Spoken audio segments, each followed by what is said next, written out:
Bona tarda a tothom. Soc la Montse Llats, ens coneixem amb la majoria de vosaltres. Fa un temps amb una colla ens vam animar a la Junta d'aquí al casino i ara deu fer mig any, i anem organitzant activitats. Llavors, al voltant de Sant Jordi, dèiem, de presentacions de llibres se'n fan moltes, què podríem fer? I vam veure que una de les coses que potser no hem treballat tant era la qüestió de la llengua. A més, ens hem adherit, ara hi havia la convocatòria com a entitat promotora del foment de la llengua, que no hi estàvem adherits, van dir, mira, és una bona ocasió per muntar una taula rodona. I res, benvinguts al casino. És una entitat que l'any que ve farem 175 anys, per tant fa respecte a entomar la responsabilitat de fer-ho continuar.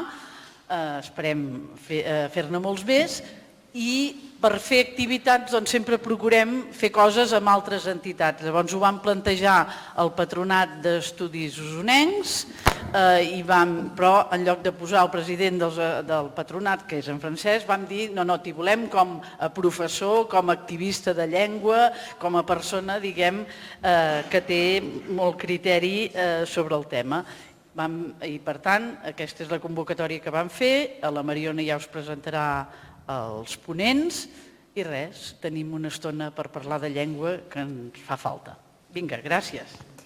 Bé, bona tarda a tothom, benvingudes i benvinguts a aquesta taula rodona, Repensem la política lingüística, un acte que compta amb la presència del secretari de Política Lingüística, Francesc Xavier Vila, i amb dues persones més que són molt coneixedores des del punt de vista lingüístic del que està passant o ha passat aquí a la comarca d'Osona. Assumpta Grabolosa, la directora del Centre de Normalització Lingüística d'Osona, i Francesc Codina, professor emèrit de la Universitat de Vic, Universitat Central de Catalunya, i president del Patronat d'Estudis Osonencs. Amb ells tres conversarem la propera hora i escaig en una taula rodona que tindrà aproximadament 4 parts, a veure si les podem mantenir. En la primera part hi haurà una intervenció breu de cadascun dels ponents. A la segona part establirem un diàleg que permetrà aprofundir una mica més en els aspectes que hàgiu apuntat a la primera part. En tercer lloc, obrirem un torn obert perquè el públic pugueu intervenir i fer preguntes o comentaris. I finalment tancarà l'acte el secretari de Política Lingüística. Per tant, encetem la primera part, parlaran en l'ordre següent Assumpta Grabolosa, Francesc Xavier Vila i Francesc Codina. I abans de cada intervenció us presentaré breument els ponents. Comencem amb Assumpta Grabolosa, és llicenciada en Geografia i Història i en Filologia Catalana i màster en Literatura Comparada. Ha treballat com a tècnica de normalització lingüística des de l'any 1993 a Manlleu i a Vic, on des del finals del 2019 és la directora del Centre de Normalització Lingüística d'Osona i és autora de diverses publicacions sobre l'aprenentatge del català de les dones amazigues. El títol de la taula rodona és Repensem la política lingüística, per tant, Assumpta, potser estaria bé que per repensar miréssim una mica enrere i poguéssim contextualitzar què ha passat al Centre de Normalització Lingüística en els últims anys, en els últims 10 anys, per exemple. Hola, bona tarda a tothom. Sí, penso que és bo que contextualitzem primer i penso que el primer que hem de fer és esmentar què és el Consorci per la Normalització Lingüística, que és l'entitat per la qual fa 30 anys que hi treballo, per tant la conec bé. El Consorci és un ens públic compost per diferents administracions, la Generalitat, els ajuntaments, consells comarcals, també algunes diputacions, que té com a finalitat aconseguir que el coneixement de la llengua catalana es pugui anar difonent i també aconseguir difondre l'ús de la llengua catalana. Agafant això, ja que tinc un espai breu de temps per poder parlar, basant-nos en les finalitats que té precisament el Consorci, començaré per esmentar el que és un d'aquests objectius, que és facilitar el coneixement de la llengua catalana a totes les persones, i aquí us he projectat una imatge on hi han reflectides les persones que s'han apuntat als cursos de català de diferents anys, començant des del 2010, perquè aquí es reflecteixen unes quantes qüestions que em sembla que seria bo que avui sortissin a debat. Primer, la primera columna, que és la que es refereix als alumnes de nivells inicials i bàsics, que són aquestes persones que han arribat aquí, Ja veieu que el 2010 hi ha una quantitat important de persones que es van apuntar al Centre de Normalització Lingüística d'Osona, són més de 3.000, però també veiem que progressivament aquests percentatges d'aquesta primera columna van baixant. L'explicació una mica de per què hi ha tants alumnes el 2010 i després progressivament van baixant i es van recuperant, té relació, i això potser ens ho explicarà també millor el secretari, en les onades migratòries que van arribant. Del 2000 fins al 2010 van arribar moltes persones, migracions d'aquestes internacionals, i per tant el 2010 estàvem al capdamunt. Sí que es va poder donar resposta i aquestes persones es van apuntar, les teníem en aquests cursos, i també a partir del 2016 hi va haver una altra onada migratòria que es veu reflectida sobretot en el nombre d'alumnes inicials i bàsics del 2019. A partir del 2019 les xifres que apareixen no les esmentarem perquè ja estem en pandèmia, postpandèmia, i no reflecteixen en realitat el que hauria pogut ser. Per tant, una primera qüestió és que hem anat incorporant alumnes d'aquestes onades migratòries que han arribat, però si ens fixem també en la segona columna hi ha inclòs els alumnes dels altres nivells de bàsic 2, de B2, que són nivells intermedis i suficiències, i el nivell C2, i també podreu comprovar, i això m'agradaria que aquí es vegés una mica clar, que el percentatge també va baixant i molt. O sigui, del 2010 hi havia més de 800 persones en aquests cursos i el 2021 estem a prop de 300, però no hi arribem. Què vol dir això? Aquí sí que hi ha hagut un canvi significatiu important en la tipologia d'alumnat que hem tingut en aquests cursos de nivells intermedis i suficiències. Per què? Perquè molta gent de 30 o 40 anys ja no venen a demanar cursos de nivells intermedis perquè l'escola amb l'ESO ja l'aconsegueixen. També hi ha una certa percepció que del català ja se'n cuiden, que ja se'n sap i que d'això se'n cuida l'administració. Aquesta percepció hi és. Però el que és important per nosaltres és que progressivament els cursos d'intermedi, o sigui, el B2 del marc europeu i de suficiència, es van omplint de persones que no són nascudes a Catalunya, que són procedents d'aquestes onades migratòries, que han seguit un procés en els nostres cursos i han arribat aquí. De manera que la necessitat de poder practicar la llengua, practicar, no aprendre només la gramàtica, practicar, en aquests moments no la tenim només en els cursos inicials i bàsics, sinó que la tenim també en els cursos de nivells intermedis i suficiències. I això crec que és important. Abans, en els nivells de suficiència, hi havia prou persones catalanoparlants que fins i tot feien de voluntariat, i ara, en aquests moments, hi tenim persones que tenen molta necessitat de poder practicar. I aquí tenim dos reptes importants. Un, que primer que es vegi que políticament és important que es reverteixi en recursos perquè aquesta gent puguin continuar aprenent, i també hi ha un altre repte que és sacsejar la ciutadania perquè el català sigui també la llengua del carrer. Aquestes persones que tenim als cursos, ara a tots els cursos, necessiten àmbits informals per poder practicar la llengua fora de l'aula. Necessiten àmbits de socialització que en aquest moment, amb el programa del voluntariat, podem assumir, però és una petita part. Fixeu-vos amb els alumnes que tenim del 2021, per exemple, quanta necessitat hi ha d'aquestes persones que s'han apuntat als cursos, tant de tots els nivells, per poder practicar la llengua. Són moltes. Si de cas després ja aprofundim en més coses. Perfecte, gràcies per aquesta panoràmica i per plantejar ja els dos reptes des del teu punt de vista. Passem al segon ponent, Francesc Xavier Vila, que des del juliol del 2021, és a dir, encara no fa un any, és el nou secretari de Política Lingüística del Departament de Cultura de la Generalitat de Catalunya. Francesc Xavier Vila és llicenciat en Filologia Catalana, doctor en Lingüística i des del 2020 catedràtic de Sociolingüística Catalana i Política Lingüística a la Universitat de Barcelona. Ha estat el director del Centre de Recerca en Sociolingüística de la Universitat de Barcelona i de la xarxa Cruscat de l'Institut d'Estudis Catalans. Ha participat en nombrosos projectes de recerca competitius, nacionals i internacionals, entre els quals destaca el projecte Ressol sobre usos, actituds i coneixements lingüístics al sistema educatiu. I en tant que nou secretari de Política Lingüística, potser ens hauria de parlar del Pacte Nacional per la Llengua, que és la gran novetat que s'ha posat en marxa i d'alguna manera ens pot ajudar a entendre com s'està repensant la política lingüística. Moltes gràcies. A veure, efectivament, no fa un any encara, doncs jo era a la universitat, però professionalment sempre m'he dedicat a l'anàlisi de la... No se sent? Ara millor? Jo em pensava que amb la meva veu ja acostumada a fer classe. Doncs deia que encara no fa un any que vaig assumir aquest càrrec i aquí m'ha dit que estic fent 2 màsters simultanis, que he fet un màster en gestió de l'administració pública i també estic fent un màster en política pública perquè realment la situació té el seu dinamisme.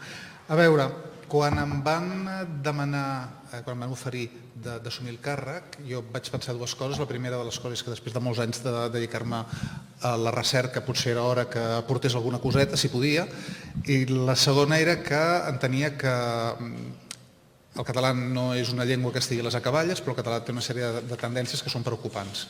I com que són preocupants, creia que havia de col·laborar a modificar-les.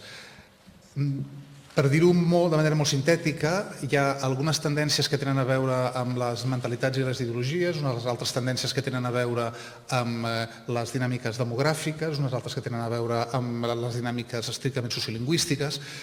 Des del punt de vista de les dinàmiques de mentalitats, al llarg dels últims 20 anys hem anat assumint una sèrie de mentalitats que tenen i d'idees preconcebudes que estan tenint un impacte en la realitat sociolingüística. Per dir-ho molt ràpid, no només aquí, sinó al conjunt del món, hem passat d'un món en què es valorava l'arrelament. Penseu, en fa 40-50 anys, arrelar a algun lloc era alguna cosa que estava ben vista.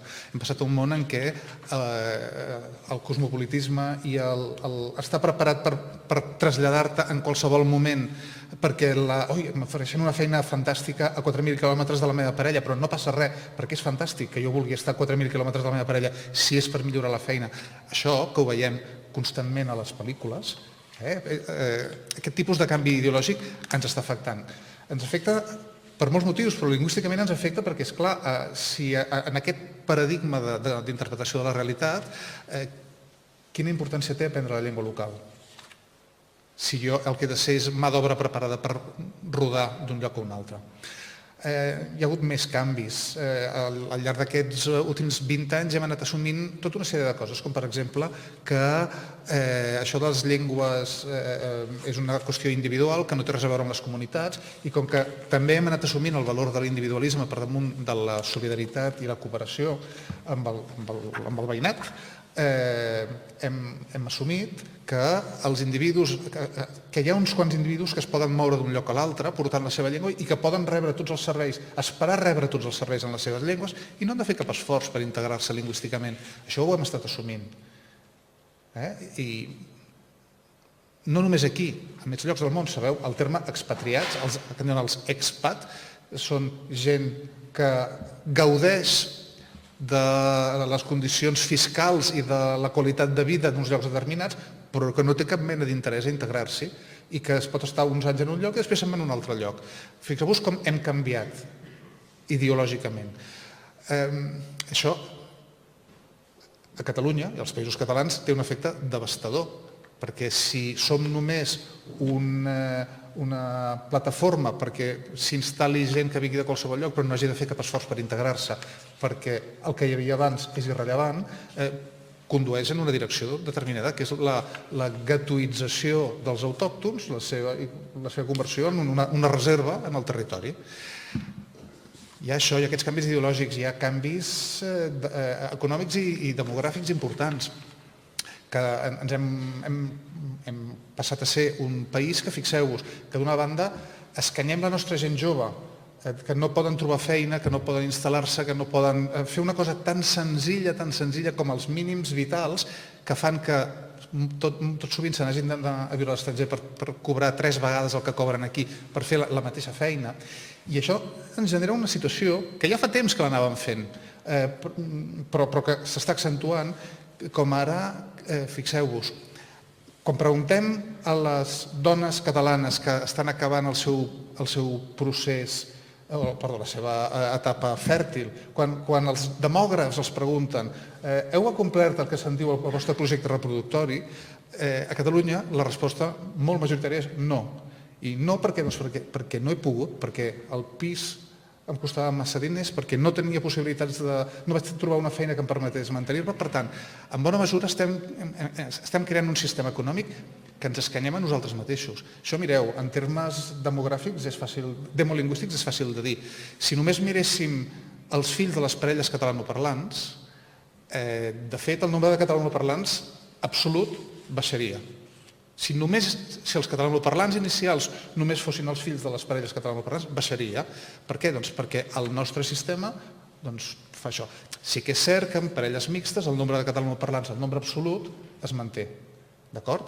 També hem creat un sistema que cada X temps demana importar unes onades migratòries per treballar en feines no qualificades i sense possibilitat d'integració social, és a dir, lingüística. Per tant, fixeu-vos, hi ha tota una sèrie de tendències que jo crec que val la pena que posem damunt de la taula. Hi ha un altre element important, i és que en bona mesura, al llarg de les últimes dècades, hem anat creant una sèrie d'autoenganys. Ens hem equivocat amb coses i després ens hem autoenganyat amb unes altres. Per exemple, va haver-hi un moment que vam decidir que algú va decidir, l'escola ja proporciona tot el coneixement necessari en català. Per tant, podrem regalar el nivell C1 a tots els nanos que acabin l'educació secundària obligatòria. Això en alguns llocs és cert. Diguem-ho bé, a veure, en molts centres és cert que els nanos tenen un nivell que es pot equiparar a aquest C1, és cert, però no tot arreu, ni a totes les escoles, ni tots els nanos. Però què va passar? Com que vam decidir creure'ns-ho, això va tenir conseqüències. Les primeres conseqüències van ser que els nanos que els havien regalat un C1 van deixar de valorar això, evidentment, perquè si no costa, no costa. Però resulta que llavors van anar a la universitat. I a la universitat, què vam fer a les universitats? Vam dir, ostres, com que ja ens venen amb el C1, no cal que ens en cuidem més de la llengua, perquè com que ja la saben, no tenen el C1. I resulta que llavors en tot de facultats acabaven, i clar, a la facultat pots parlar la llengua que vulguis, no tens per què demostrar que saps o no saps català. Acabaves i, per exemple, eres mestre, ningú no t'havia demanat que demostressis el nivell de català, paf, te n'anaves a treballar, i com que l'administració també havia dit que ja tenen el nivell que toca, entraves a l'administració. Fixeu-vos, això ho hem fet, i per tant, una part dels nostres docents ara mateix no tenen un domini de la llengua com el que haurien de tenir. Però, esclar, mentre anéssim repetint que les coses anaven bé, això no ho podíem veure. Llavors, quin és el pla, si voleu? El pla, en tot cas, en primer lloc, és... Hem fet, i crec que hem aconseguit, fer una sacsejada a la consciència de la societat, de bona part de la societat, dient, mireu, les coses no van tan bé com ens pensàvem i, per tant, hem de parlar de llengua. I jo, humilment, diria que això ja ho hem aconseguit. Si miro les notícies de fa un any i les comparo amb les notícies de fa 4 mesos, ara parlar de llengua ja és rellevant, torna a ser rellevant. I, òbviament, per tant, això, aquesta sacsejada i aquest tornar a parlar de les coses, jo crec que és un bon senyal. Per què? Perquè hem de fer una altra cosa, que és que hem d'aterrar les polítiques lingüístiques en la realitat. Hem de veure quina és la realitat que tenim. La realitat que tenim no és terminal, el català ara no està extingint-se ara mateix, però, insisteixo, hem de ser capaços de crear dinàmiques que permetin modificar el rumb, perquè bona part de les tendències que tenim no són positives. I, per tant, les hem de reconfigurar. Podem fer-ho? Sí. Tenim prou marge per fer-ho. Ara, senzill tampoc no ho és. I necessitarem crear nous consensos. Aquests nous consensos són els que intentem crear amb el Pacte Nacional per la Llengua. El Pacte Nacional per la Llengua, fixeu-vos que tenia una primera etapa de generar informació, ho vam fer amb un informe acadèmic, després ara estem en el procés participatiu, el que volem és que d'una banda, nosaltres fem actes, difonem informació, però també volem que la població llegeixi, s'informi, cadascú des de la seva perspectiva, els seus interessos, creï grups de reflexió. Els que ens preocupem per la llengua i els que no se'n preocupen tant, però que els podem animar a pensar-hi, analitzem, mirem la realitat tal com és i mirem, sobretot, que aquesta és la part difícil, de fer propostes. Perquè una de les coses que ens caracteritza com a poble és que tots som capaços de fer diagnòstics, en fem contínuament, és que no val la pena perdre temps. Miris on miris, hi ha diagnòstics per tot arreu, però el que és important és que sapiguem plantejar propostes que siguin realistes i que puguin aplicar-se. Repeteixo, tenim molts models que ens poden ajudar, però és important que tots plegats assumim que tothom té un rol. I després ja continuaré. Perfecte. Moltes gràcies per aquesta presentació. I anem pel tercer ponent, Francesc Codina, professor emèrit de la Universitat de Vic, Universitat Central de Catalunya, on va exercir de degà de la Facultat d'Educació, Traducció i Ciències Humanes, és membre del Departament de Filologia i de Didàctica de la Llengua i Literatura d'aquesta facultat, coautor de materials didàctics per a l'aprenentatge de la llengua i la literatura a primària i ESO, i també autor d'articles de didàctica de la llengua i la literatura, d'estudis sobre Verdaguer i de literatura contemporània, entre d'altres. I, com hem dit, també és el president del Patronat d'Estudis Osonencs, entitat coordinadora de l'acte d'avui i director de la revista de poesia Reduccions. I a Francesc Codina també en aquesta primera ronda li voldria demanar, en tant que des de l'àmbit professional, des de l'àmbit universitari i com a activista, doncs com veu la situació aquí a Osona i com es pot anar replantejant aquesta política lingüística. Bé, som-hi, doncs. Bé, en primer lloc, a mi m'ha agradat molt com ha començat l'assumpte, que ha començat donant unes dades, perquè em sembla que per fer un diagnòstic d'on ens trobem, que és el que justifica que es parli d'aquesta necessitat de repensar i de refer la política lingüística, cal fer-lo sobre un fonament que és el coneixement real de la situació, que després el secretari de Política Lingüística ha concretat i ha explicat aquestes tendències i contratendències que impacten. Jo només hi afegiria una cosa que em sembla també molt global, que és molt important, que és el canvi digital, sobretot en l'àmbit comunicatiu, perquè ha repercutit en una de les eines que teníem per facilitar la llengua, que són els mitjans de comunicació. I, diguem, TV3, les ràdios han fet i fan una gran feina, però en aquests moments, atesa la concurrència, la fragmentació, és molt més limitada. I és curiós perquè la situació és contradictòria, perquè si mirem altres dades, per exemple, el que són els mitjans escrits, sobretot a partir de començaments del segle XX, va millorar molt la situació, perquè van aparèixer, d'un diari en català van aparèixer d'altres, la premsa comarcal, les versions en català del periòdic de La Vanguardia, i que es mantenen, però que ara també reben l'impacte de la premsa digital. I una altra cosa que ha millorat molt, per exemple, és la lectura en català i la venda de llibres en català. És a dir, estem en una situació contradictòria en què el català, això cal afinar molt el diagnòstic. Per exemple, com a llengua de cultura no està en discussió, com havia estat, per exemple, al segle XIX, en què el 90% parlava català, no hi ha defecció lingüística en la transmissió generacional, al contrari, hi ha fins i tot un augment de gent que adopta el català per parlar-lo amb els fills, un augment petit i lent, però ho detecten tots els estudis. El que passa que com que aquests catalanoparlants, que són els de les classes mitjanes majoritàriament per les condicions socials, es reprodueixen poc, i el país necessita, també pel model econòmic, constantment importar nova mà d'obra, abans veiem les xifres, doncs la màquina de fer o d'incorporar catalanoparlants està grinyolant. I l'altra gran màquina és el que vull parlar, si em queda temps, era l'ensenyament, era l'escola. A veure, en primer lloc, hi ha una confusió que ja s'ha fet general, ara em miro l'Assumpta Fargas, i que a mi em fa molt mal, que és aquesta confusió terminològica i conceptual que hi ha entre ensenyament en català, que és el que fa qualsevol país, ensenyar bàsicament la llengua del país i en la llengua del país. Això és el que es fa a tot arreu i és el que diuen, han dit sempre les lleis a Catalunya. El català és la llengua normal, no exclusiva, d'ensenyament.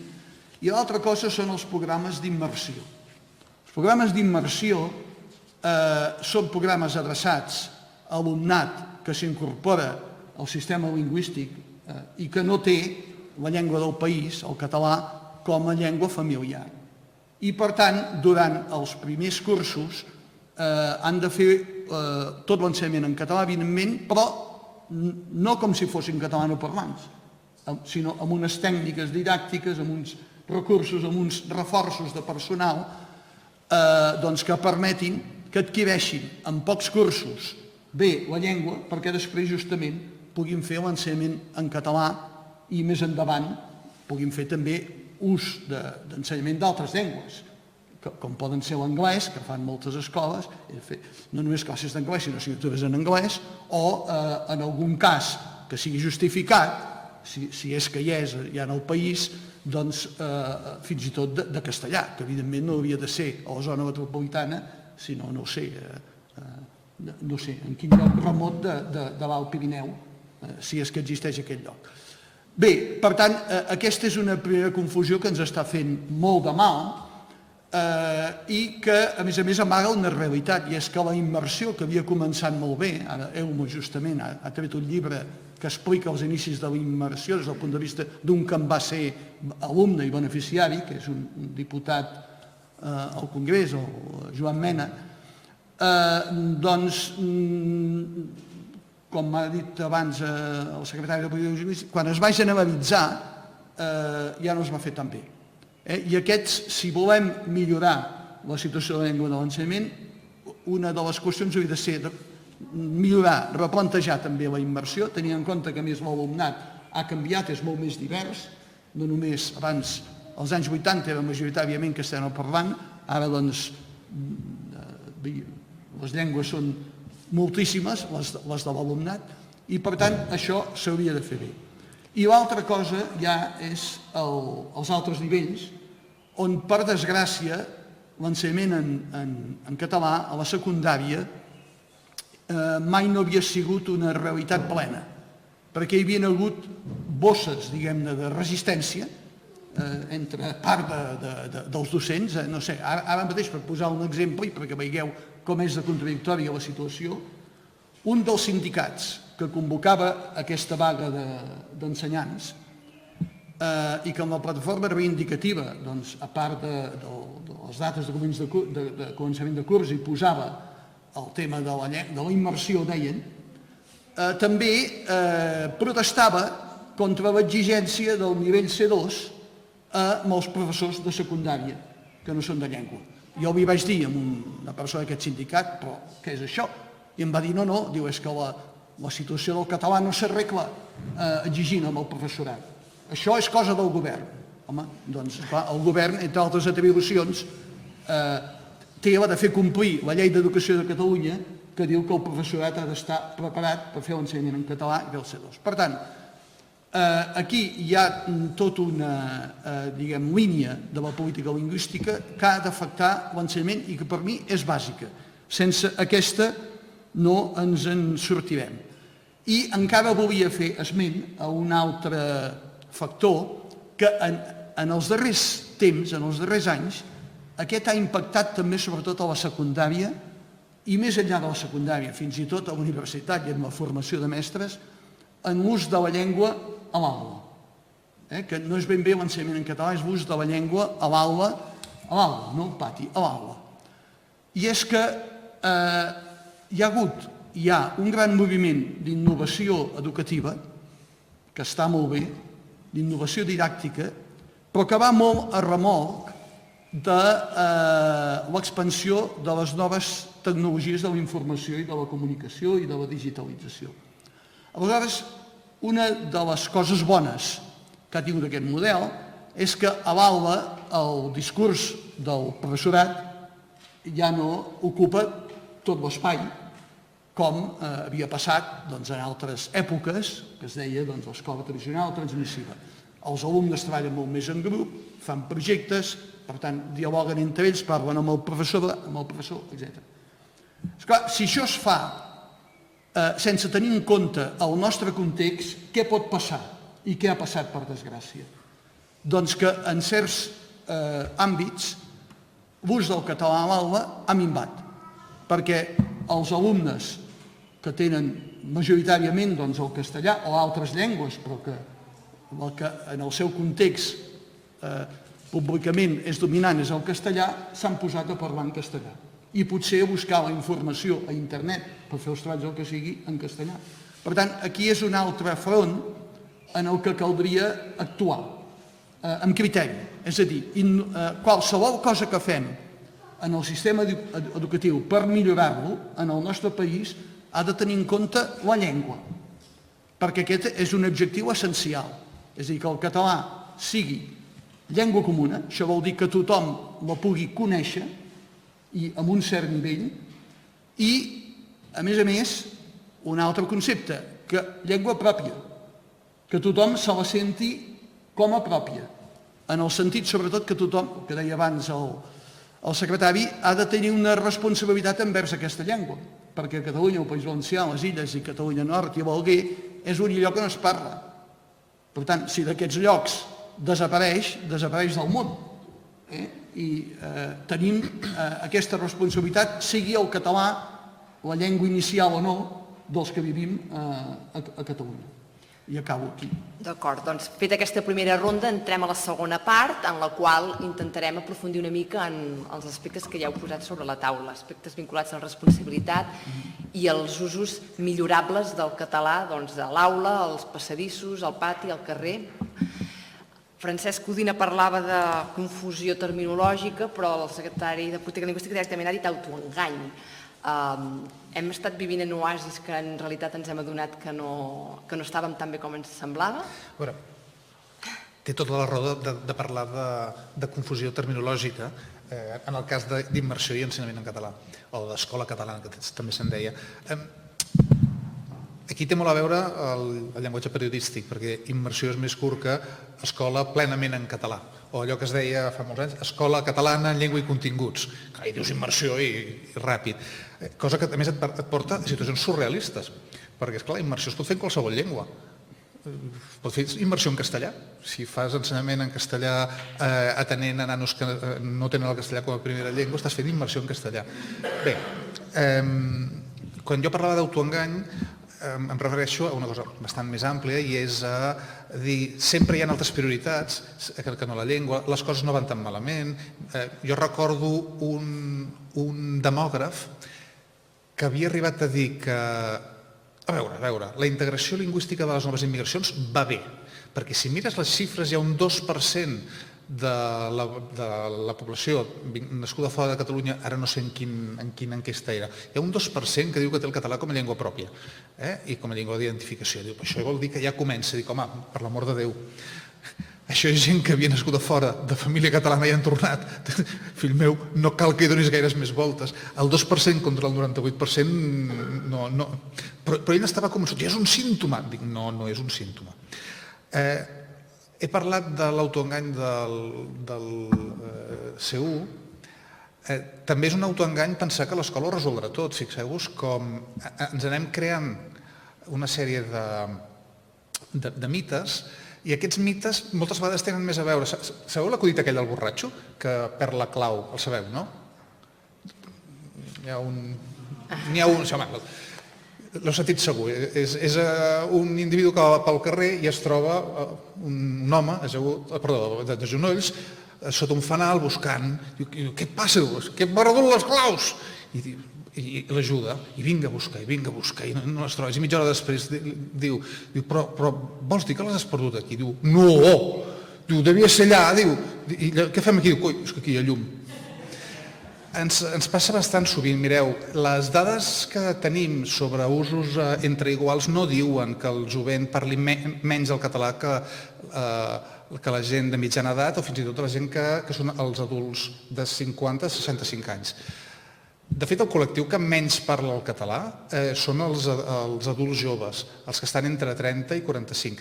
I només per un motiu, i és que és el col·lectiu en què hi ha més gent nascuda fora de Catalunya que han arribat de grans a Catalunya. Però què passa? Que és més fàcil repetir el tòpic de són els joves, són els joves, són els joves. I us ho dic, les xifres fan així. D'acord? Fan així. Per què? Perquè de 15 a 29 anys no hi ha tanta massa de gent vinguda de fora. I alerta que la gent vinguda de fora també és gent, i també parla, i també compten, i surten a les enquestes. És que a vegades d'això ens en oblidem. Llavors dic, per exemple, no, els joves. Jo quan feia la tesi, quan vaig començar la tesi, ja hi havia un article que es deia el català i els... No, la lleialtat lingüística dels joves, un cargol de rosques mossada. I que deia, no, és que els joves ja no són lleials a la llengua. Estic parlant dels anys dels 90, d'acord? Ja aleshores els joves eren culpables. I en canvi no mirem, per exemple, el món empresarial. El món empresarial és fonamental i de fet els joves també entren al món empresarial. Com és que no estem parlant de la funció integradora en castellà de grans empreses del conjunt del país, no només de l'àrea metropolitana, que integren els treballadors en castellà i després ens estranyem, hi ha una catàstrofe, surten tot de testimonis del país on hi ha hagut aquesta catàstrofe, residents a Catalunya, i diuen, han sortit tots a TV3 i tots parlaven en castellà, però que no viuen en un poble remot, no del Pirineu, on resulta que segur que parlen el vell catalanesc. No, si no han tingut condicions per aprendre la llengua, no l'aprendran. En tot cas, sí, això té a veure... No, és que justament en el document acadèmic del Pacte Nacional per la Llengua potser té alguna cosa a veure la situació jurídica del català, no s'hi ajuda gaire, no? Efectivament. Tenim un estat... A veure, abans parlàvem amb una colla de nanos maquíssims que teniu per aquí i parlàvem que al segle XX i XXI les llengües necessitaran tenir un estat o propi o propici. Un estat propi, per entendre'ns, és Dinamarca amb el danès. Un estat propici és Suïssa amb les seves llengües, o és Bèlgica amb les seves 3 llengües, on fins i tot el dia de Nadal surt el monarca o la monarca i fan un discurs, primer en francès, no, primer en neerlandès, després en francès i després en alemany, que són el 0,7% de la població, els germanòfons. Això és un estat que se'n cuida de les seves llengües. O un estat com Finlàndia, que té un 5% de població suecòfona, té territoris monolingües suecòfons, bilingües suecòfons i finès, i la major part del país que parla finès.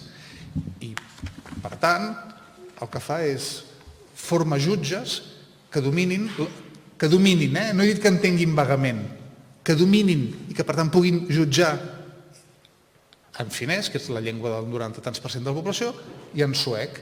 I a més diu, com que aquests senyors fan un esforç, els hi paga més, cobren més. No com aquí que et diuen, no, el jutge té dret a ser monolingüe i el que s'ha d'adaptar és el ciutadà. Sí, vivim en un estat que no és ni propi ni propici pel català i, per tant, això és una cosa que s'ha de resoldre. I aquest repte és difícil de resoldre, oi? I en canvi hi ha altres responsabilitats a les quals ha apel·lat l'assumpte Grabolosa que tenen a veure amb el propi ciutadà, la manera com els nou catalanoparlants no veuen la manera de poder practicar el català fora de l'aula. Quin seria el repte en aquest sentit? Perquè el voluntariat lingüístic no deu ser suficient, no?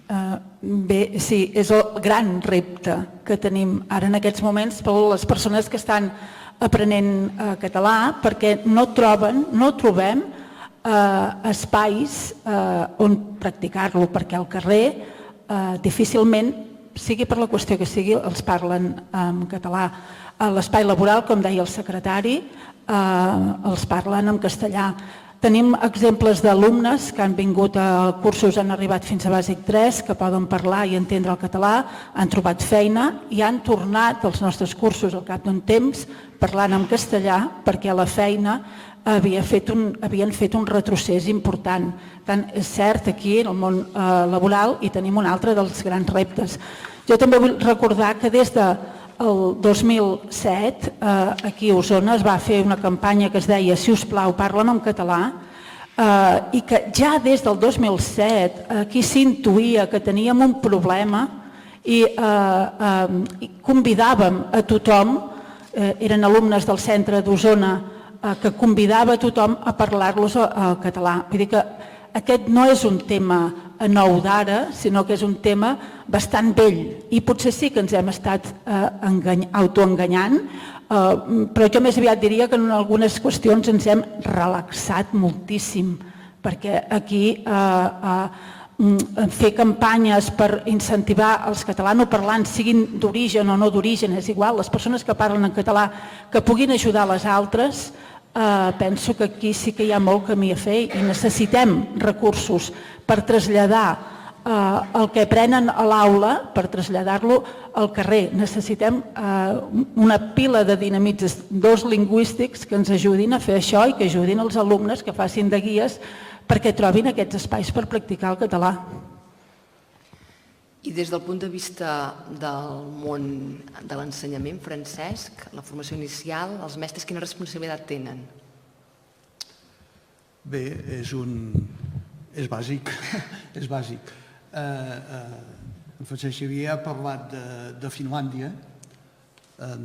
Recordo que fa pocs anys, tu saps que havíem estat implicats en un programa que ara em sembla que està en stand-by, per el programa MIF, per la millora inicial de la formació docent dels mestres i ensenyants, i un dels models que teníem era justament Finlàndia. I una persona que va estar en aquest programa treballant en l'equip era en Mel Garejo, que era l'expert que es va morir, que havia estat a la Universitat de Vic també, i un dia li vaig demanar: escolta, tu que has estat tant a Finlàndia, et van explicar per què destinen tants recursos, donen tanta importància a l'ensenyament, per què la carrera més exigent per entrar-hi inicialment és la de mestre i la d'ensenyant?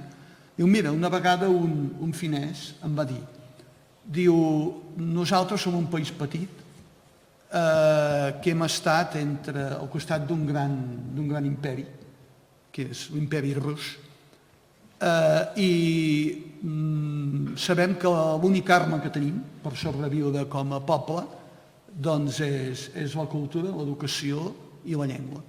I per això prioritzem l'educació. Jo crec que aquest país estem en una situació similar, és a dir, estem dintre d'un estat que és un estat que és contrari. És a dir, l'estat no és una cosa freda. L'estat és un instrument d'unes forces polítiques, d'unes tendències que són dominants. I el que domina l'estat espanyol és el nacionalisme espanyol, amb més d'un color.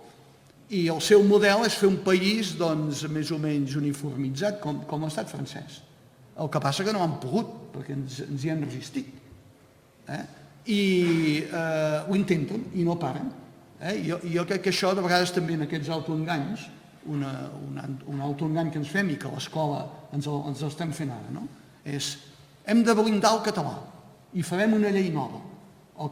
Jo crec que és que no ho podem blindar mentre estiguem en un estat en contra. Sempre trobaran la manera de fer la guitza. El que haurem de fer és trampejar-ho, protestar, incomplir-ho, aprofitar moments políticament propicis per fer passos endavant fins que no aconseguim treure'ns tota aquesta maquinària, diguem, de repressora i ofegadora de sobre. Ara, el que sí que podem fer és, en coses que depenen de nosaltres, aquí és on ens sap greu que a vegades no ho fem. I una és la formació dels mestres i dels ensenyants. I en l'aspecte lingüístic, tenint en compte que els ensenyants de llengua ho són tots. Tots ensenyen la matèria que ensenyin, ho són de llengua.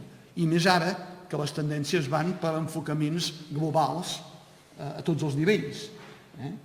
I aleshores aquí també hauríem de vigilar molt, perquè una cosa és que tothom es responsabilitzi gairebé de tot i també de la llengua, però compte que hi han d'haver referents lingüístics a les escoles, als instituts. És a dir, i per exemple una eina que hi ha, que està prevista per la llei, que si s'utilitza bé pot ser molt útil i molt profitosa, és aquesta autonomia que tenen els centres de fer el seu propi projecte lingüístic. Però perquè els projectes lingüístics tinguin cara i ulls i serveixin pel que han de servir, que és per aconseguir l'objectiu final, que és que hi hagi un domini alt de les llengües, de les dues llengües oficials, la pròpia, el català i el castellà, perquè ho diu la Constitució, i a més un domini bàsic de l'anglès, els projectes lingüístics han de ser coherents amb aquest objectiu. Per tant, en una zona on el català tingui poca presència, hi haurà d'haver un reforç i unes estratègies del català i, per tant, un professorat preparat i conscienciat respecte a aquest objectiu. Per tant, és tot un àmbit en el qual s'hi haurà de treballar molt. A més, i amb això acabo, hi ha una altra cosa que hauríem de tenir en compte. La llengua no la podem concebre només com un instrument de comunicació. La llengua és el vehicle i l'instrument de comunicació i de creació d'una cultura determinada. Aleshores, aquí també és molt important, tant per l'alumnat com per la societat en general, donar la llengua amb continguts culturals, de coneixement del país, de la literatura, de la història, de la geografia, perquè d'aquesta manera segurament és la millor via per crear una relació afectiva amb la llengua i sentir-se la seva. I, en fi, jo penso que ha de tornar a ser la llengua un objectiu central del sistema educatiu, com ho va ser als anys 80. Sense que la majoria d'ensenyants i de mestres, sobretot a primària, però també a secundària, si una majoria no hagués sentit el tema de la llengua com un objectiu important, bàsic, central del país, no hauríem aconseguit que a la primària, a la secundària he dit abans que no ha sigut mai tan clara, l'ensenyament es fes i es faci encara majoritàriament en català. Quina responsabilitat té l'administració en tot això? Perquè cada part ha d'assumir la seva. Què podem demanar al secretari de Política Lingüística? Moltes coses, però demanar rai. No, a veure, per descomptat que l'administració hi té un gran pes. El que passa és que també s'ha de reconèixer una cosa, estem parlant d'una administració subestatal, que està limitada per unes legislacions superiors. Ens parlaves de blindar, no blindar. Dins de l'autoengany, moltes vegades també hi ha hagut aquesta idea de si no ho diu la llei catalana, no existeix. Miri, perdoni, mentre formem part de l'estat espanyol, si ho diu una sentència d'un tribunal superior, existeix. I existeix tant que pot fer que el director d'un centre educatiu perdi la seva carrera. I això ho pots dir sense que la llei catalana esmenti la paraula castellà. Vull dir que l'administració, quines funcions té? Doncs té, en primer lloc, té una... no és l'administració, és a dir, la Generalitat, el Parlament, etcètera, ha de legislar de la millor manera possible en el marc existent per tal d'aportar cap a uns objectius de plena normalització i plena normalitat de la llengua. Ha d'intentar, amb els recursos de què disposa, i jo recordo que estem en una societat que no és ni... A veure, no tenim els recursos per càpita que tenen els bascos per fer una política com la que fan, una política lingüística. Tenen molts més diners. I estem en un estat, repeteixo, a veure, no sé si algú ha sentit el nou PERTE. El PERTE és un programa que es fa amb els diners que Europa envia cap als pobres desgraciats del sud per veure si ens refem de la pandèmia. Doncs l'estat espanyol ha decidit que faria un PERTE que es dirà Nova Economia i Llengua. i dedica 1.100 milions que venen d'Europa. D'aquests 1.100 milions n'hi dedica 30, 1.100, 30, no m'he equivocat, a les llengües cooficiales, que en diuen. I la resta són, clar, per la llengua important. Cosa que és divertida fins a cert punt, a veure, és sarcàstic que digui divertida, però fixeu-vos com dedica el 93%, em sembla que era, no, 97%, a la llengua que en principi ens venen contínuament, que és la llengua més potent, més forta, més no sé què, que per tant no caldria que hi invertissis ni un duro, no? És a dir, si el castellà és tan potent, ja està, ja va sol. En canvi, les que no van soles són les que has d'ajudar. Doncs, en aquest marc és on tens un cert marge de maniobra. Llavors, què ha de fer? Per exemple, ha de facilitar la llengua. Facilitar la llengua és, com dèiem, vetllar perquè l'escola s'aprengui adequadament, vetllar perquè els adults hi tinguin el màxim d'accés, i això són diners que s'han de posar damunt de la taula. I això vol dir incrementar pressupostos, que els pressupostos es treuen d'un lloc i se'n posen en un altre. Les coses van així.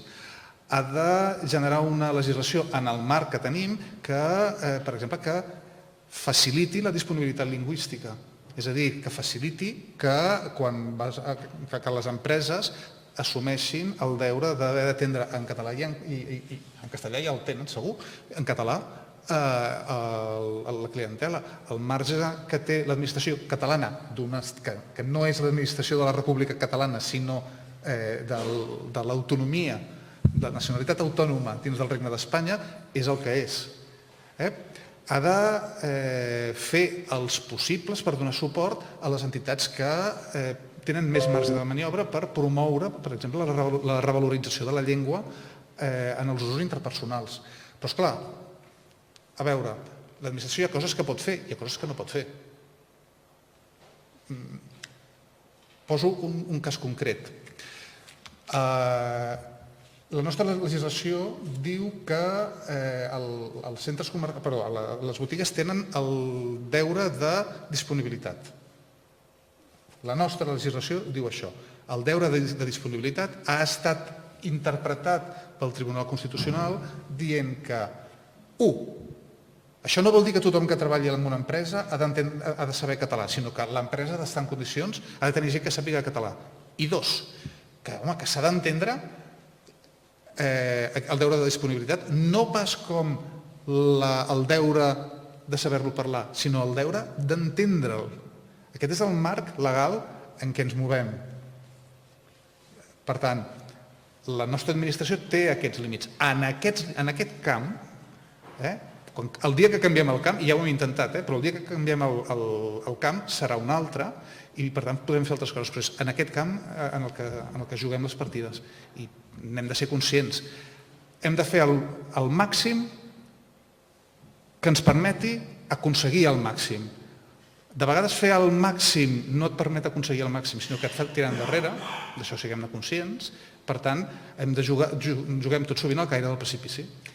I concretant això en què es concreta? Quines propostes o quins recursos es poden aportar? Perquè es tracta de més diners, però amb aquests diners què es pot fer? D'entrada, com deia, s'ha incrementat el pressupost de política lingüística, de la Secretaria de Política Lingüística, i s'ha convertit en una entitat amb més capacitat de treball transversal dins de la Generalitat.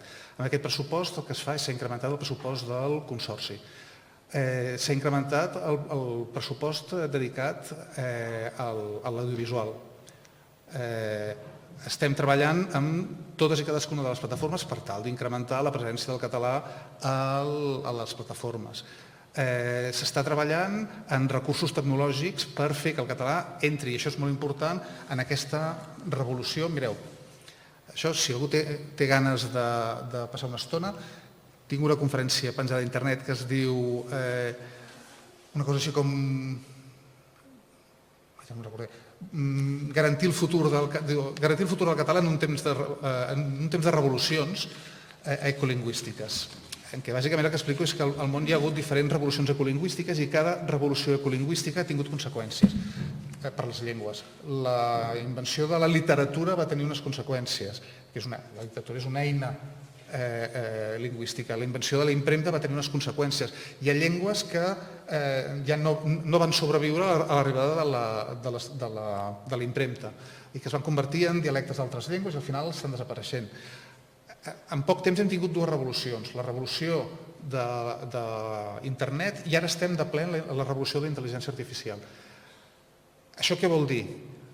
Això vol dir que hi ha una sèrie de llengües que entraran en el món de la intel·ligència artificial i amb les quals podràs fer una vida plena. I una vida plena serà dir-li a la nevera ara puja o baixa de temperatura o dir-li a l'Alexa fes tal cosa. I una llengua normal en aquest món en què estem entrant implica això. Estem invertint també esforços per aconseguir que el català entri en aquest nou món. Estem treballant per incrementar la presència del català en el món socioeconòmic. Per una banda, per la via sancionadora que tenim, que és molt petita. Per una altra banda, per la via de creació de complicitats amb les empreses. I aquí hi ha increments, que hi són. Vull dir, n'hi ha prou de dir que, per exemple, hi ha una cosa que és, si voleu, trivial. L'etiquetatge, hi ha un increment sostingut de les marques que estan etiquetant, de marques de roba que estan etiquetant en català. Però què passa? Torno a dir, no tenim un estat ni propi ni propici, això ho fem en aquest marc. I això s'ha d'entendre així, perquè si no s'entén així, senzillament dius, inventa't un altre marc que ara mateix no existeix, i l'administració treballa en el marc que té. D'acord, i ara abans de començar la tercera part de la taula rodona en la qual podeu fer intervencions o fer preguntes, sí que estaria bé saber què espera l'administració de la ciutadania. La política lingüística és com un vals. Com que veig que aquí ens movem en una mitjana d'edat que sabem el que és un vals, el vals s'hi balla perquè els dos ens movem alhora.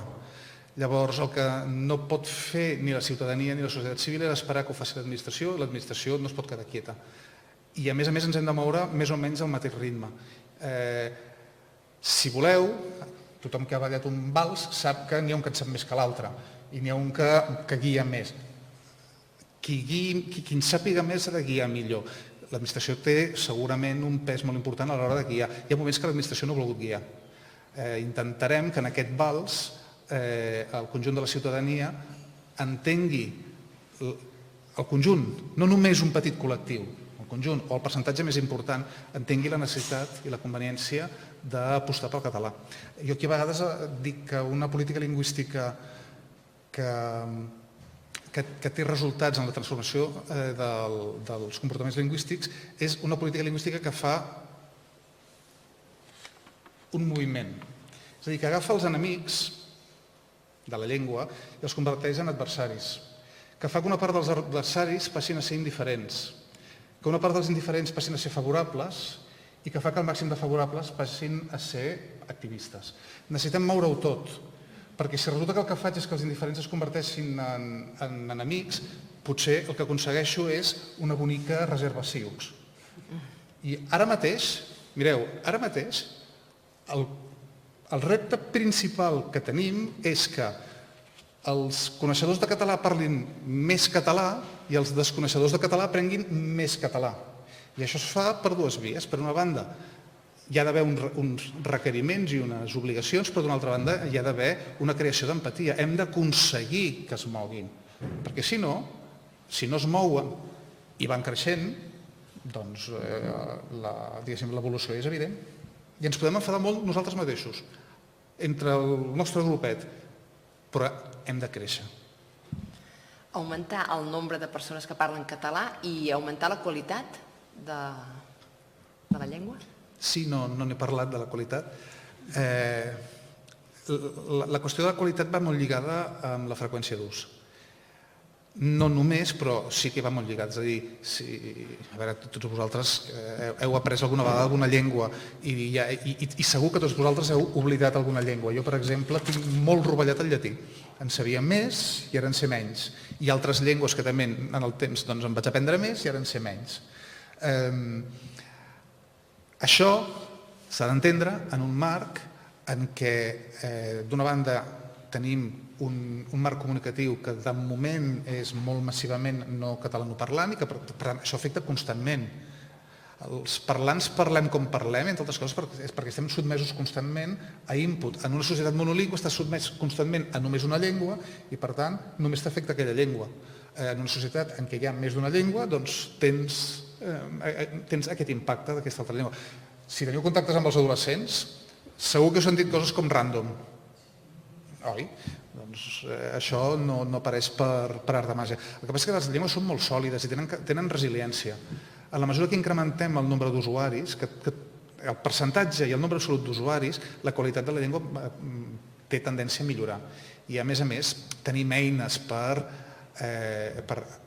ajudar-nos a recuperar coneixement lèxic, genuïnitat sintàctica. Hi haurà coses que es perdran pel camí, coses que no es perdran, però també és cert que la llengua constantment evoluciona. Si els nostres avantpassats del segle XIX ens sentissin, dirien: aquesta gent que parla, com poden parlar tan malament? Sí, però que és el mateix que diem els que tenim una certa edat quan sentim la canalla. De fet, tenim textos clàssics, en llatí clàssic, que diuen això, que els joves parlen malament i que faran malbé el llatí. De fet, tenien raó, perquè el nostre llatí, que és a dir, el català, és bastant diferent, però això és llei de vida. Però la qualitat tenia a veure amb el que comentava Francesc Codina, de tenir referents lingüístics, per exemple, en el món de l'ensenyament, i té a veure amb el que deia Assumpta, que ha disminuït el nombre d'inscrits als cursos a nivell superior.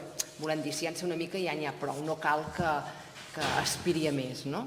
Bé, perdó, però en el nivell superior no han disminuït, han disminuït els del nivell de suficiència intermedis, els catalanoparlants, diguéssim, d'origen, i ara el que venen són persones que aprenen català i que han fet tota la trajectòria, o sigui que són persones que han vingut de fora però que han après català.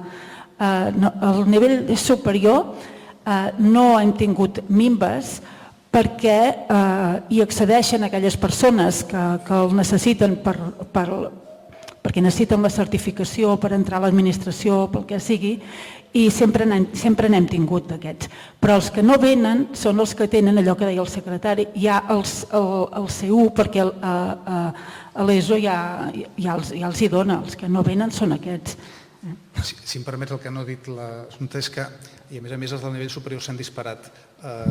Ara s'han disparat. Ara sí. Diguéssim que col·lectivament estem canviant la percepció i estem prenent algunes mesures que fan que s'ha disparat el nombre de gent que s'han inscrit a les proves de C2, s'ha multiplicat. Hi ha més gent inscrita a les proves de C2 que no pas gent inscrita per qualsevol prova de català l'any passat.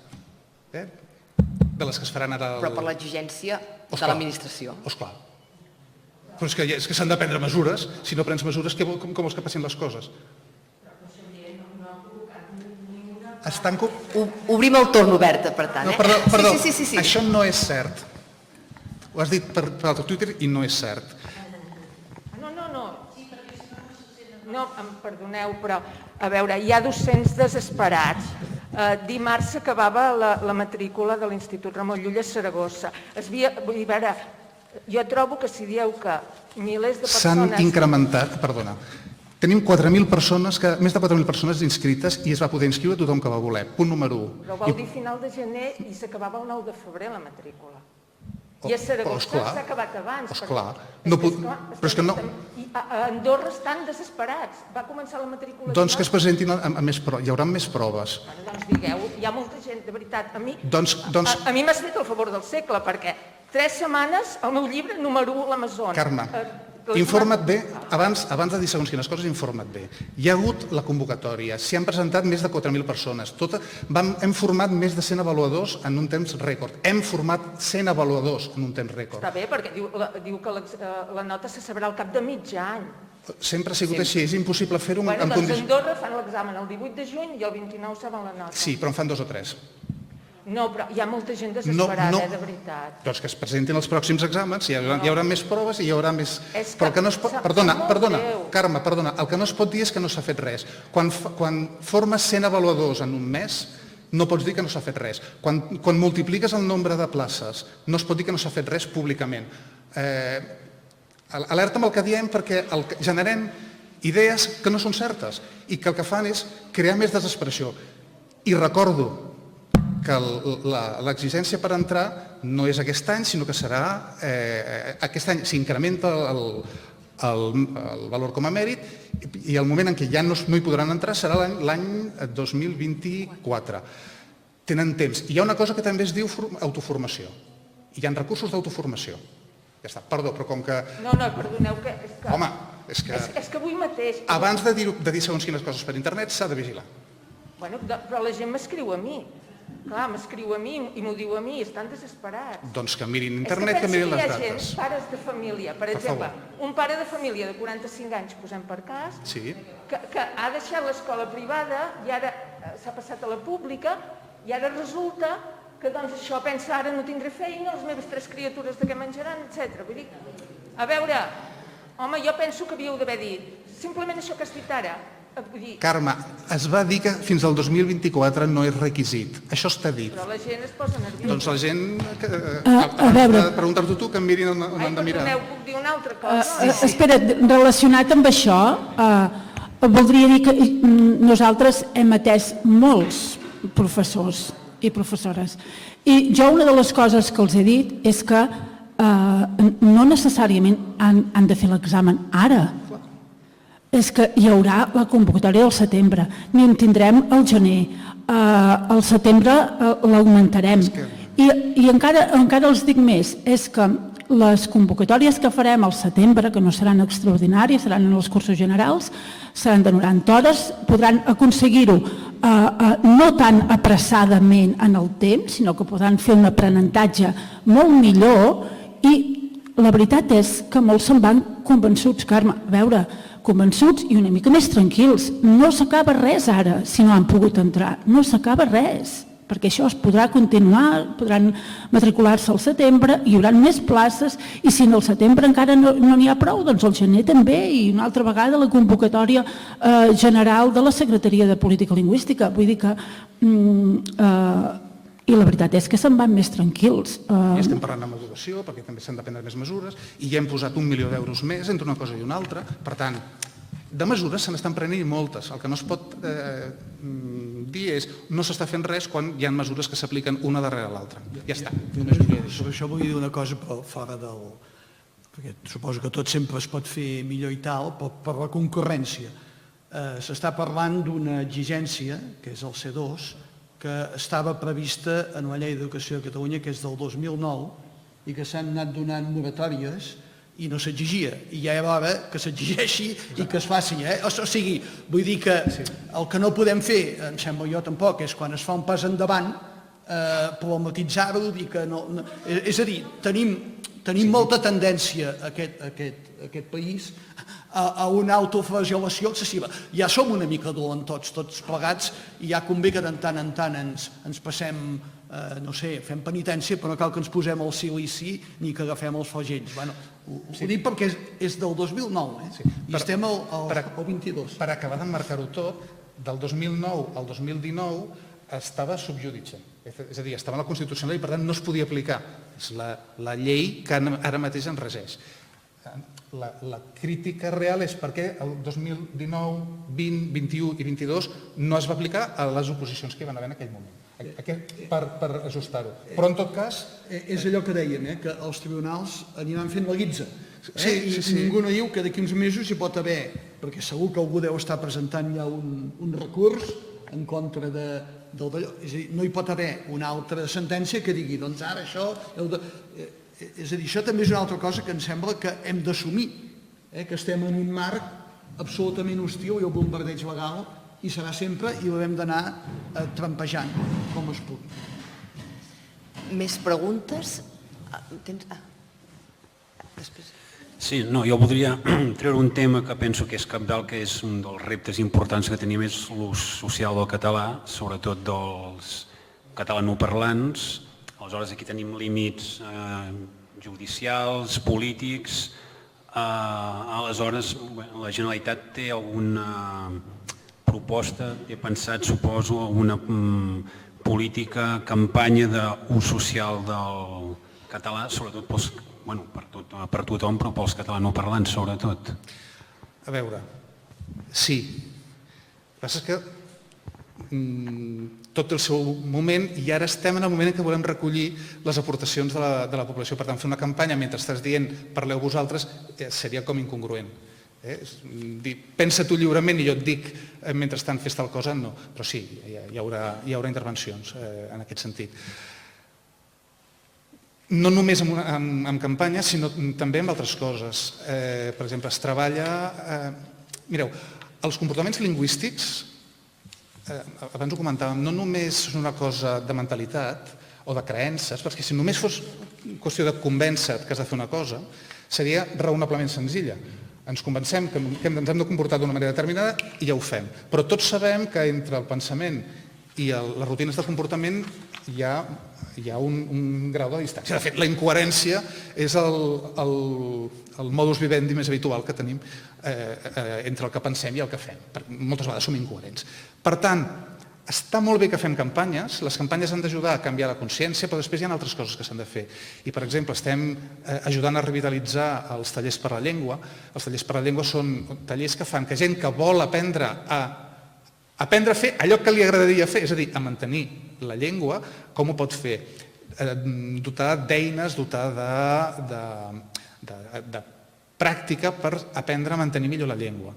Per tant, sí, estem treballant en aquesta línia i hi ha, al Consorci, per exemple, hi ha sessions preparades que s'estan fent a l'administració, als centres educatius, per monitors, etc.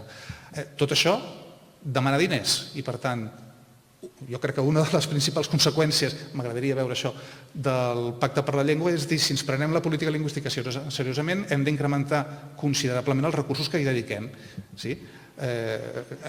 I això, ja ho dic, m'agradaria que fos un clamor, que tot l'arc parlamentari i la població digués això, no perquè jo n'hagi de fer res, sinó perquè sense aquests recursos no es poden fer polítiques. Però, efectivament. Bona tarda. Pel que fa al diagnòstic de l'ús de la llengua, en els darrers anys, amb l'efervescència política, hi ha hagut molts partits polítics i entitats que amb la millor intenció del món han, diríem, mesclat una defensa del país amb una defensa de la llengua. Ho han fet amb la millor intenció, però jo volia demanar si això al mateix temps no ha sigut fins i tot contraproduent, perquè ha deixat, és a dir, ha polititzat o ha partiditzat una defensa de la llengua i ha deixat fora potser altres partits que abans hi eren, pensant, per exemple, en el Pacte Nacional per la Llengua, no sé si és dels anys 80, que tot el Parlament va votar-hi amb unanimitat i ara no s'aconseguiria ni en somnis. També ho demano perquè, bé, aquest curs he tingut la sort que m'ha tocat, exerceixo de professor de llengua en un institut de Sabadell, dels afores de Sabadell, i tot l'alumnat, el 100% és castellanoparlant, i parlant amb el director m'ha comentat que des del 2017 es va passar d'un 40-60% de les famílies que el parlaven a 0. I volia demanar si una despartidització de l'ús de la llengua potser afavoriria també l'ús del català. A veure, primera, jo no comparteixo el diagnòstic quan es diu que l'independentisme, diguem-ho clarament, va fer bandera de la llengua i això va fer que l'unionisme se n'apartés. De fet, el que va fer la major part de l'independentisme va ser intentar seduir els castellanoparlants utilitzant més el castellà. I el que va fer l'unionisme va ser jugar a trencar la cohesió social a base de repetir que el castellà estava sent amenaçat. Però jo recordo que fins i tot va arribar a sortir un moviment, que era el moviment de Koiné, que ja no podia més, de dir com és possible que l'independentisme estigui renunciant a la llengua. I deien això. Tampoc no combrego amb el plantejament de Koiné. Però alerta, perquè això és victimitzar la víctima. Això de dir que l'independentisme va fer bandera de la llengua és empíricament fals. És fals. El que sí hi ha hagut, es pot agafar i... Mireu, en el moment àlgid del conflicte, hi va haver un debat a TV3 tots el recordareu, a les eleccions espanyoles, en què la candidata de Ciutadans parlava en català i el candidat d'Esquerra Republicana parlava en castellà. Si d'això se'n diu fer bandera de la llengua, a mi, sisplau, que vingui d'allò i m'ho expliqui. Dit això, és obvi que la partidització de la identificació de la llengua amb un projecte determinat, amb un projecte polític, és dolenta per l'extensió de la llengua, perquè del que es tracta és que la llengua sigui al màxim de transversal i que hi hagi gent de qualsevol opció política, no que hi hagi gent, que la major part de la gent de qualsevol opció política assumeixi que el català és part de la seva vida. Per tant, des d'aquest punt, aquesta part del diagnòstic per mi és totalment claríssima. Ara, la primera no hi estic d'acord i per això en dono exemples concrets.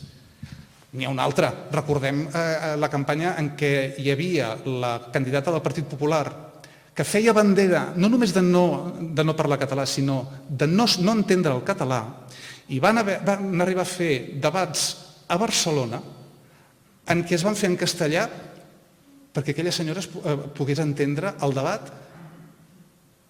i això els independentistes ho estaven acceptant. Llavors, bé, i en tinc molts més d'aquests exemples. Bé, només per allò del C2, per parlar d'un altre, per parlar-ne més. El més important seria, ja n'hem parlat amb tu a vegades, que es poguessin fer les oposicions en castellà, en català. Les oposicions es fan en castellà, de mestres, menys de català i d'anglès i així. Molt en castellà. Perquè has de tenir el seu... Legislació espanyola. D'acord. Per tant és, encara que tinguessin el C2, si es poden fer en... No. Perquè llavors tindran un nivell més alt i se... Perquè d'entrada, la gent que ara t'entra amb un seu regalat i que fa les oposicions en castellà i després fa les classes en castellà, aquests no t'hi entraran. D'acord. I una altra cosa, per exemple, en l'àmbit de l'ensenyament m'ha estranyat que no hagi sortit el perill més gran que hi ha ara, que només no val ni un duro, és que allò dels àmbits, o sigui que el mateix professor fa socials, català i castellà. O sigui, en comptes de... Tens 3 professors i un fa el català als 3 cursos, l'altre fa el castellà i l'altre fa els socials, que és la seva especialitat, tots ho fan tot. A veure, aquí a Osona hi ha hagut 2 mesos un professor de primer de batxillerat que havia de fer català que no sabia dir 2 paraules en català. Perquè, esclar, aquest cas era per grups bombolla, havia de fer català i castellà. I va arribar, era de castellà, no sabia català.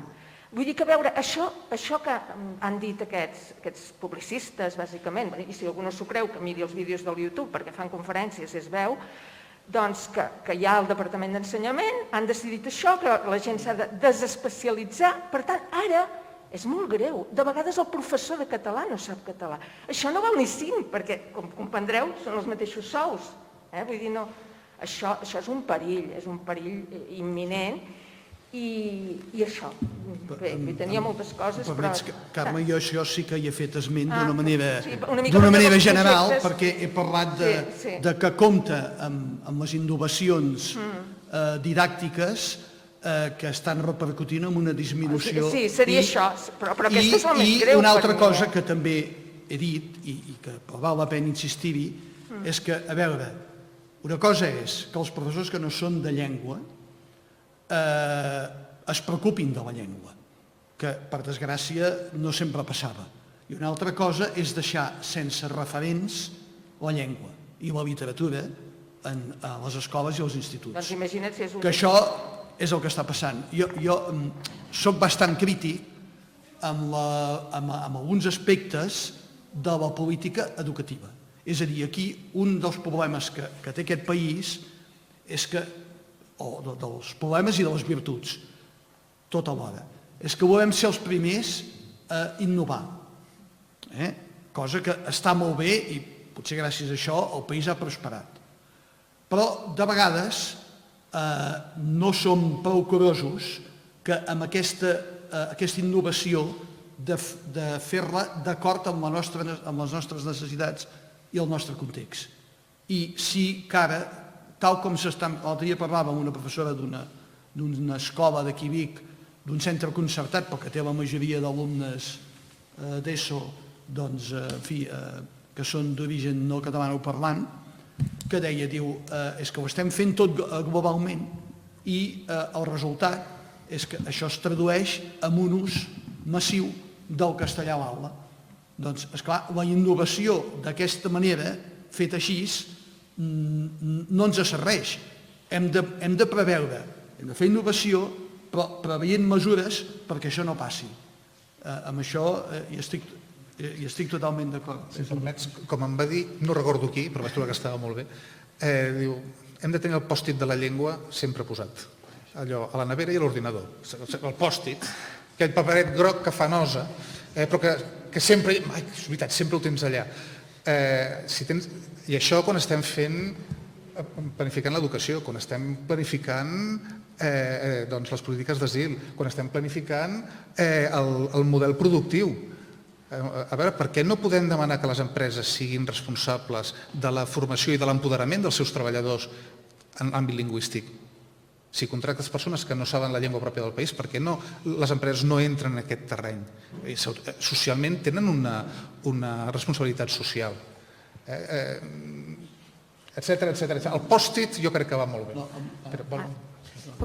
Hi ha dues paraules, la Mònica i una altra, i tancarem perquè hem dit que acabaríem aproximadament.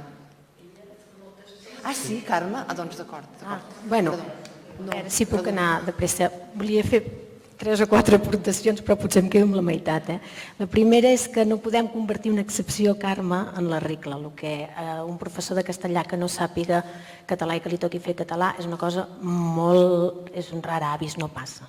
Llavors, pot haver passat i ho lamentem, però no és la regla, almenys des de la meva experiència com a professora de secundària. La segona cosa que volia dir és que el tema del C2 de català pels professors, que si els sindicats s'hi han posat en contra, jo no crec que ningú s'hagi posat en contra pel fet que els professors aprenguin millor el català, sinó perquè els professors anem sobrecarregats de feina i tots els canvis genials que venen de l'administració, que venen sempre de dalt a baix. Llavors, totes aquestes càrregues, que no és només el català, sinó també l'anglès i les competències digitals i les competències... I va arribar un moment que la teva motxilla va tan carregada que quan arriba algú i et diu que ara t'has de treure el C2, dius, doncs no em dóna la gana, saps? Estàs cansat. I ara mateix és un moment en què els docents de Catalunya estan cansats, esgotats, i això no s'ha tingut en compte.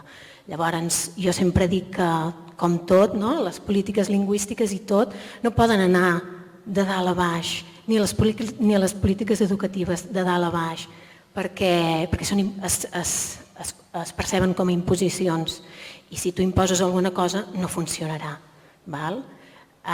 Això com a segona idea. La tercera, perdoneu, és que jo com a professora d'un centre en què gairebé el 70% dels alumnes o bé són nouvinguts o bé són fills d'immigrants, no diré de segona generació perquè s'enfaden moltíssim els meus alumnes quan els diem de segona generació i et diuen, perdona, no puc ser un immigrant de segona generació si he nascut aquí, doncs això m'ho diuen ja quan són grandets, quan arriben a batxillerat i han pogut fer ja una reflexió sobre la seva identitat i la llengua que utilitzen i tot plegat, no? Però això em fa reflexionar al respecte de que abans dèiem l'ús de la llengua té molt a veure també amb la... i sentir-te-la pròpia té molt a veure amb la identitat. Llavors hem de treballar aquesta idea, la idea de les identitats híbrides, perquè no s'hagin de sentir només catalans o només marroquins o només catalans o només ganesos, sinó que es sentin còmodes en aquesta identitat híbrida.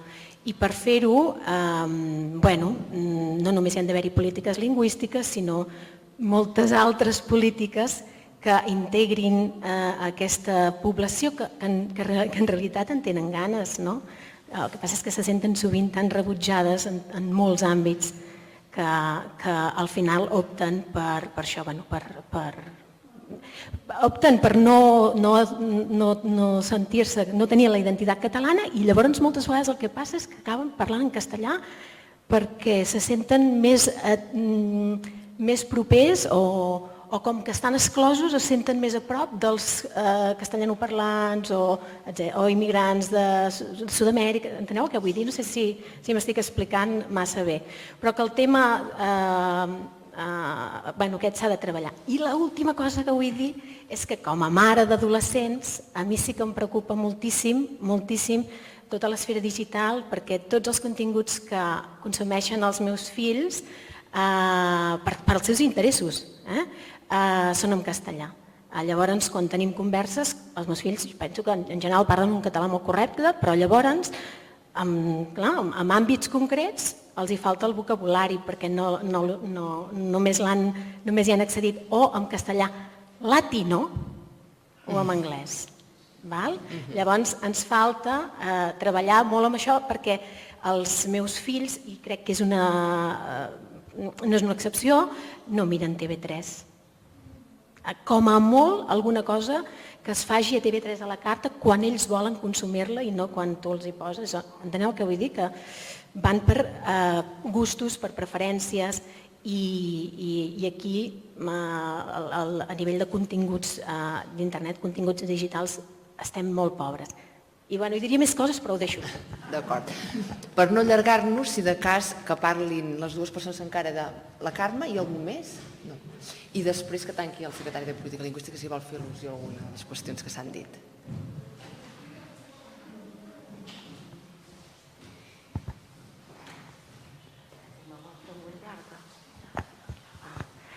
A veure, lligant amb el que comentava, no me'n recordo com et dius. La Mònica. Sí, veus? Aquí penso que tots ens coneixem. A veure, a mi sí que m'agradaria dir unes quantes coses i a veure si ho puc acabar de lligar tot.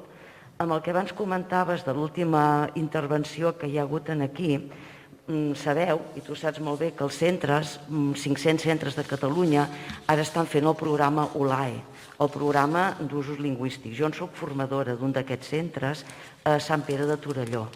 I Sant Pere de Torelló ha volgut ser membre d'aquesta formació precisament perquè està en un lloc molt, diguem-ne, privilegiat pel que fa a la llengua catalana, però que sí, ells detecten que, com que anem de capa caiguda, volen fer aquesta prevenció per poder estar preparats en el moment que veiem que hi ha una reculada important pel que fa al bon ús lingüístic de la llengua, sobretot en la zona on nosaltres estem. I estan molt preocupats, pel que deia el Francesc, de l'ús d'aquestes noves tecnologies i que s'utilitza moltíssim el castellà a l'hora d'agafar molta informació. En aquesta formació passem un vídeo. Penseu que aquest vídeo és molt, molt, molt, penso jo, diguem-ne, molt clarificador del que està passant. Aquest vídeo està fet a Santa Coloma de Gramenet. Hi ha uns quants alumnes de batxillerat que exposen la seva opinió sobre la llengua. I el que m'arriba al cor d'aquest vídeo és que aquests alumnes volen que els hi facin les classes en català i no els hi fan les classes en català. El professor de socials parla castellà, el professor de ciències naturals parla castellà.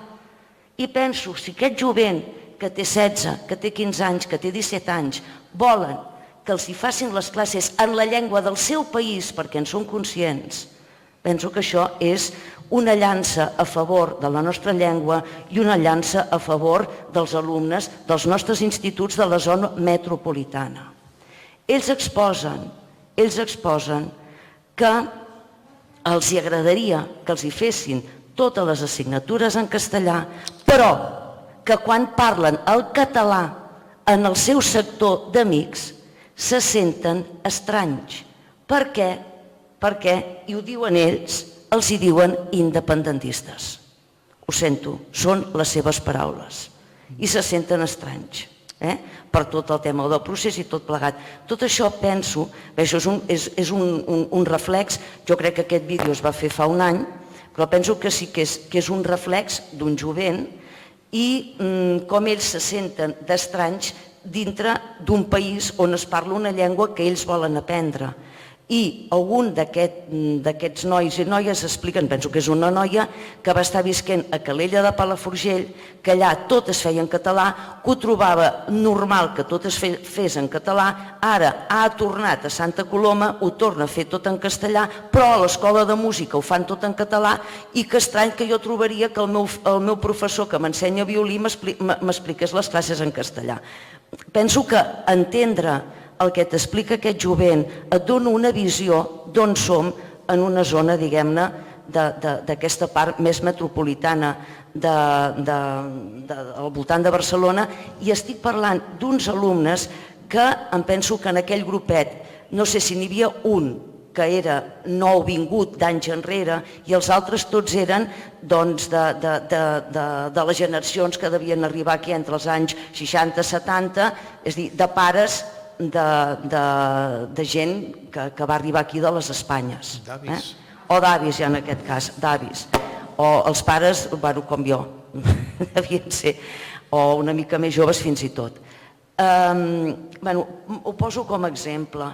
I un altre exemple que també és importantíssim, tenim els nostres centres, d'acord que hi ha catalanoparlants, d'acord que hi ha castellanoparlants, però és que s'hi parlen moltíssimes llengües. En una sola aula a vegades s'hi parlen 9 llengües. I a mi em sap molt de greu, perquè n'he trepitjat moltíssimes d'aula, que no es tenen en consideració aquestes llengües i que es fa un treball d'assimilació als centres. I això és molt greu. Aquí tenim el poeta, en Lluís Solà, que és un gran poeta, estima la paraula i penso que en aquestes personetes els hem de donar peu a la seva paraula, perquè si no els donem peu a la seva paraula no estimaran la nostra paraula. I això és que ho tinc comprovat, parlant amb aquests alumnes i el dia a dia amb aquests alumnes i l'assumpte amb les mares, de moltes mares amazigues que tenim d'aquests alumnes. El respecte a les llengües i sobretot el reconeixement dels professors, professores, mestres, diguem-ne, conèixer les llengües que es parlen a l'aula, perquè a vegades no se'n té ni idea. I d'un ganès parla anglès. No, l'anglès és la seva llengua colonitzadora. O parla tui, o parla ga, o parla totes unes altres llengües, perquè jo m'he trobat alumnes que tenen vergonya de dir la llengua que parlen. Doncs si tenen vergonya de dir la seva llengua que parlen, com volen que puguin sentir-se feliços de saber la nostra? On és el seu lloc? On és el seu lloc? Ella parlava d'aquestes identitats, jo parlo d'aquestes múltiples pertinences. Penso que és molt important des dels centres valorar tot el pòsit lingüístic que tenim i donar-li un valor per damunt de tot, pel reconeixement de nosaltres mateixos. Penso que és importantíssim.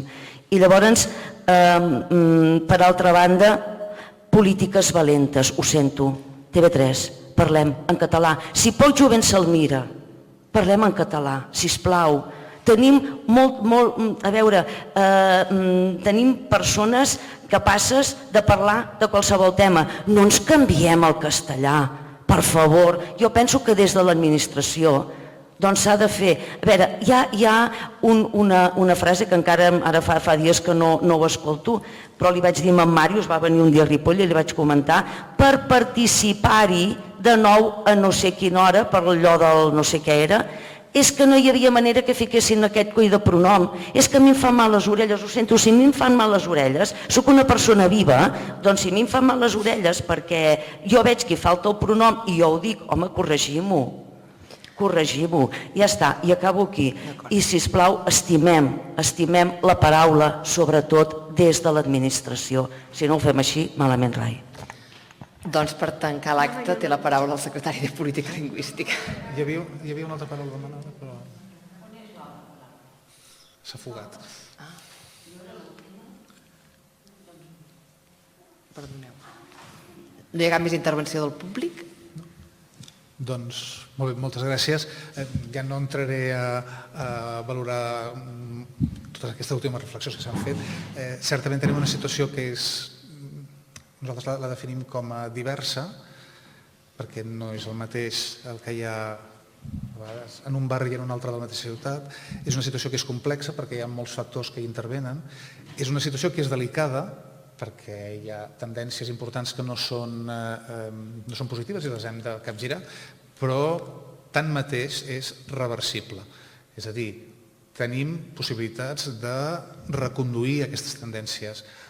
No és senzill, perquè ho fem en un marc que no juga a favor nostre. Hem d'aprofitar els recursos que tenim, hem de ser capaços de crear complicitats. Primer, complicitats entre aquells que veiem raonablement clar que volem un futur de normalitat per a la nostra llengua, però aquesta normalitat passa també per incorporar-hi tot de gent que ara mateix no li veu, no en troba la necessitat. I per tant, és important fer, d'una banda, prendre mesures, i jo crec que se n'estan prenent i se'n prendran més de mesures, però per una altra banda s'ha d'aconseguir fer unes polítiques que generin el màxim de transversalitat, d'empatia, és a dir, posar-se en el lloc de l'altre, això és molt important, entendre l'altre, entendre per què l'altre potser no vol estar en el teu lloc. Només fent això serem capaços de fer unes polítiques que vagin capil·laritzant el conjunt de la societat i això, i que ens retornin cap a una dinàmica cada vegada més positiva. En tot cas, jo estic segur que tots plegats hem après moltes coses, jo el primer, moltes gràcies per haver vingut i vaja, bona nit a tothom i que va sopar, que ja és hora. I bon Sant Jordi. I bon Sant Jordi.